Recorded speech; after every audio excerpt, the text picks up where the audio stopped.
घने जंगल की गहराई में एक जंगली भेड़िया को पूरी तरह सलामत इंसानी खाल मिली। जिज्ञासा में उसने उसे सूंघा और फिर गर्दन के खुले हिस्से से अंदर घुस गया। धीरे धीरे नरम और डीली खाल भरने लगी, यहाँ तक कि तेज नुकीले दांत भी इंसानी मुंह से बाहर झांकने लगे। यह दृश्य भयावह और अजीब था, फिर भी कुछ रहस्यमय लग रहा था। भेड़िए ने वह खाल इतनी वानबीता से पहन ली कि जरा भी खामी नहीं दिख रही थी।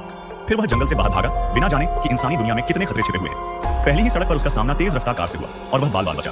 लेकिन यह चालाक भेड़िया बहुत जल्दी चीजें भांप लेता था। कुछ समय बाद उसने धीरे धीरे इंसानों की जिंदगी जीना सीख लिया। आखिरकार वह एक कंपनी में नौकरी के इंटरव्यू के लिए गया और हैरानी की बात यह कि उसे नौकरी मिल भी गई। अपने भीतर छिपी भेड़िए जैसी जिद और जज्बे से उसने जल्दी ही बॉस की नजर में जगह बना ली। तरक्की और तनख्वाह में बढ़ोतरी भी स्वाभाविक हो गई। लेकिन भेड़िया तो आखिर भेड़िया ही होता है।